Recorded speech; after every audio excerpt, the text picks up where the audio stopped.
Hello, welcome to our live video chat here in my brand new remodeled yarn studio.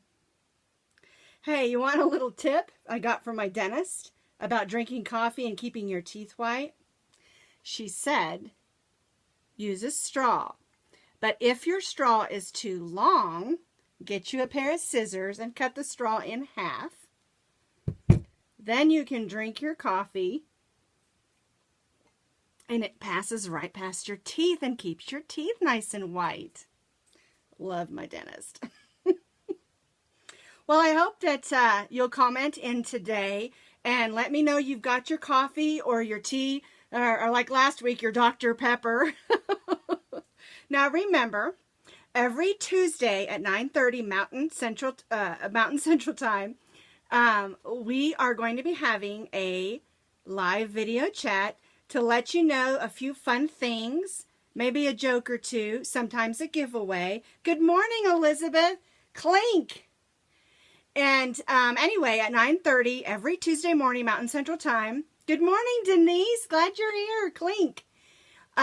We will meet together and we'll have some fun times talking about some crochet stuff or knitting stuff or anything yarny. And then we'll talk about some new products and designs. And today we're also going to do, good morning, Michelle. Glad you guys are here. Got your coffee or your drink with you? Last week someone said Dr. Pepper. I'm off soda now, so no soda for me. All right, well, we're here. We finally finished most of our yarn room, yarn studio, whatever you want to call it. So I'm really glad to be able to be up here. I was going to video outside on the deck in the back because it's so beautiful out there, but got a thunderstorm today, so I don't want to be in competition with the rain and the thunder and the lightning and the hail. Some parts of Colorado got snow last night, so I'm really glad we didn't. It's cold. It's about 39 degrees, but it's not too bad. So anyway, like I said, get you a straw, cut it in half, stick it in your coffee, and when you drink your coffee, that tea will pass your teeth, or tea or coffee or anything that will stain your teeth will pass over and you won't get those stains as bad. And try not to make that noise I just did. All right, let's get started with what we were going to talk about today. I've got several things to talk about. And you know me, I don't like to make my videos too long, so let's keep it moving. All right, well, today I wanted to talk about, I get a lot of questions about what do all those abbreviations mean? They don't make sense to me. Well, almost every pattern designer, when you buy a book, you buy a pattern or even a free pattern or pamphlets or even in the newspapers when they print crochet patterns and even knitting patterns, will give you a list at the top that says either stitches and techniques, stitches, or stitches and terms. And those are all the abbreviations. And I've got a page here that's got most of them on it. And you can see the name of it here, and then it's got all the symbols. Now, the basic symbols, chain, crochet, you know, all of those are all here. Then I've got some other ones like skip and space and different ones here. Now, the best thing for you to do when you get a pattern, it'll have all these listed, and if there's a special stitch that's different for that pattern only, it'll be below that. It'll say special stitches. So then, if you have one you do not understand, there are two things that you can do. The first thing you can do is you can always email the pattern designer, because every pattern that I have ever purchased in a book, online, Ravelry. Good morning, Wanda. Glad you're here. You got your coffee? Maybe your tea. Was it you last week that said you like Dr. Pepper? I couldn't remember. Someone said they had to have Dr. Pepper in the morning. Anyway, any of the abbreviations that you don't understand or a special stitch that you don't understand, you can always email the designer. And if you can't find the email within the pattern, which is highly unlikely because everyone I've ever purchased or everyone I've ever bought or off of a blog, there's always the pattern designer's name somewhere with their email. Good, coffee. In there. Another thing that you can do, if you cannot find that email, is, of course, do a search for that person's, for instance, if you have one of my patterns and you can't find that email, which would be silly because mine will have email in them. But you can go online and you can Google Posh Pooch Designs, because that's me. And whoever you purchase that pattern from, you can Google that person or that pattern designer. That's one thing you can do. But the second thing you can do, for instance, if you look on here and it says FPDC, what in the world is a front post double crochet? It's listed there, tells you what it is, but you don't know how to do it. The second thing that you can do is Google. I have found one of the best websites. I've talked about this before. If you're not a person who wants to sit and watch through a 15 or 20 minute video, go to Crochet for Dummies. And when I've sent this to people and they've become offended at me, and I'm not calling them a dummy at all. I use this website. It has fantastic drawn pictures. And it will show you every single little step and explain all the loops and the first loop, the second loop, the third loop, and all front post, back loop only, front loop only. It explains all of that in really neat pictures. And that's why I really recommend that one. There's a bunch out there that are great videos. And I know we're working on a lot of videos and having a lot of fun with that. Mine are mostly silly because I'm pretty silly. But I try my best to make it fun and informative. But, yeah. So you can see, and we'll put that way up close, all the different stitches will be listed and techniques, and then you'll get all the abbreviations. And don't let them frustrate you. Don't let them confuse you. Pattern writers and designers are not out there to confuse you. They want to help you because they want to see, just like me, when someone gets a pattern off one of my blogs or purchases one of my patterns from Ravelry or Etsy or something, I want to see the finished product because I want to see that it works.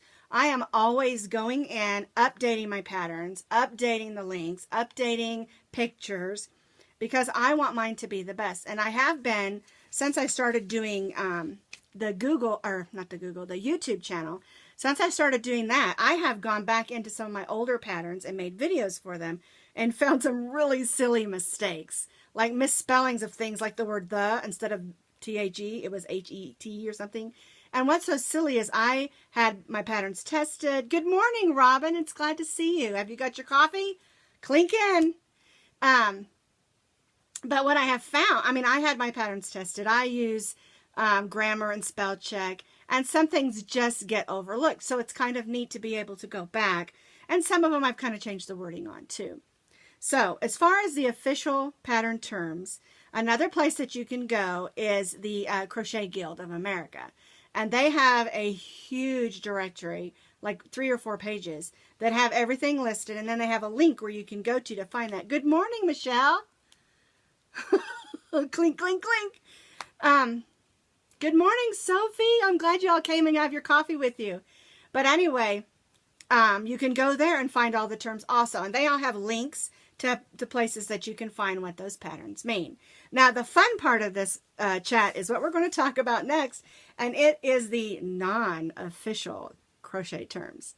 The first one we're going to talk about is H-O-T-H. What does H-O-T-H mean? Well, it means hot off the hook. It is Hoth is. I had on the blog that said that it is not a Star Wars term. Hoth, are you a Star Wars nut like me? Anyway, hot off the hook. That means you just finished a project. Like I just finished this. This dog bone is hot off the hook. Anyway, I think these are so funny. The next one is frogging. And if you don't know what frogging is, if you've ever made a mistake and you look back and it's 5 rows back and you've skipped a stitch, whether it's knitting or crochet, we have to frog it.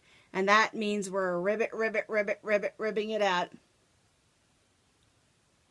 Oh, it's 6:40 there? Oh, you know, I'm a morning person. I'm always up at 5:30 in the morning. So 6:30, by 6:40, I've already had my reading and my cup of coffee. So good morning. I'm glad you're with us today. Anyway, so frogging is taking out the project that you were working on, whether it was knitting or crochet, you found a mistake, and you have to rip it out. So we call that frogging. Ribbit, ribbit, ribbit, ribbit, ribbit. Okay. Now, another term we use sometimes is yarn barf. And that is when you get a skein of yarn and you go to pull the center skein. Like when we talked about yarns a few videos back, we talked about how a skein of yarn, let me grab one from behind here since I've got a bunch of them. We talked about how a skein of yarn, one side will have the string on the outside. And that, good morning, Linda. Glad you could join us. When it's wrapped around the outside, that's one end.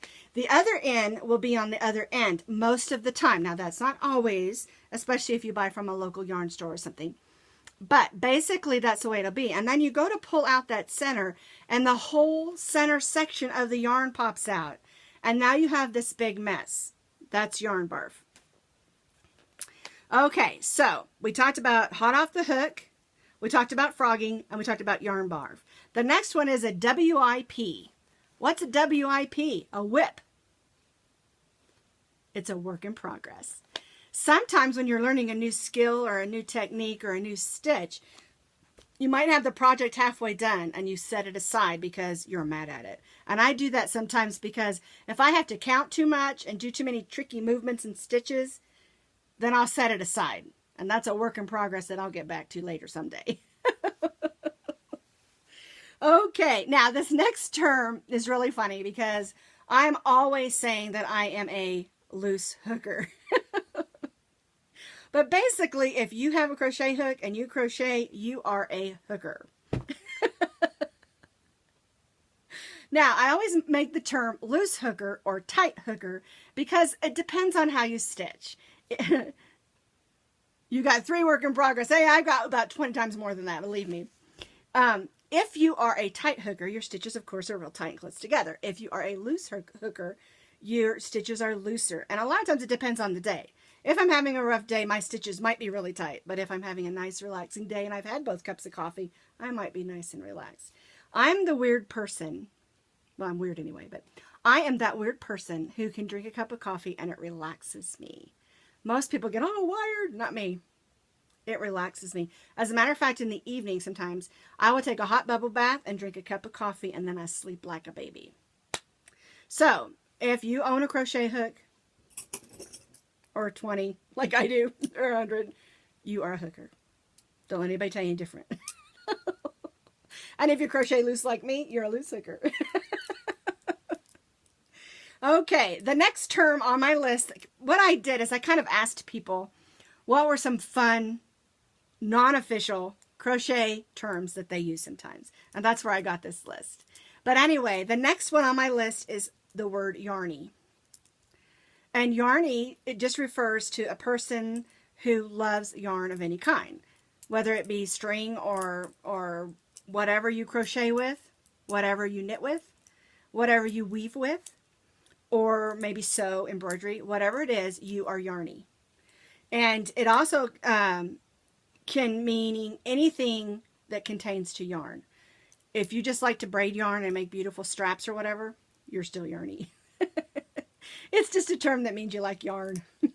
So I am a loose hooker who's yarny. Yes, I'm cracking myself up today. Okay. The last one I've got on my list here is a PhD, which refers to projects half done. And it kind of goes with the WIP because work in progress. This is a PhD. If you have a PhD, you feel really smart. But actually, it just means you've got a project that's not finished. It's the same thing. Okay, now here's a time for you to comment.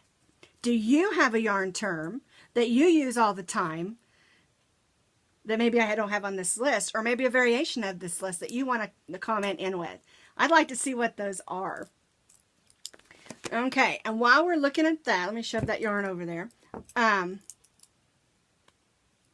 Oh, she learned a new one. She hadn't heard of a PhD. Yeah, these were just ones I just kind of asked around people who crochet. Good morning, Kathy. Thanks for joining in. I just kind of asked around people what are the non-official crochet terms that you like to use a lot, you know, and so these are the ones that they came up with. Okay, now the next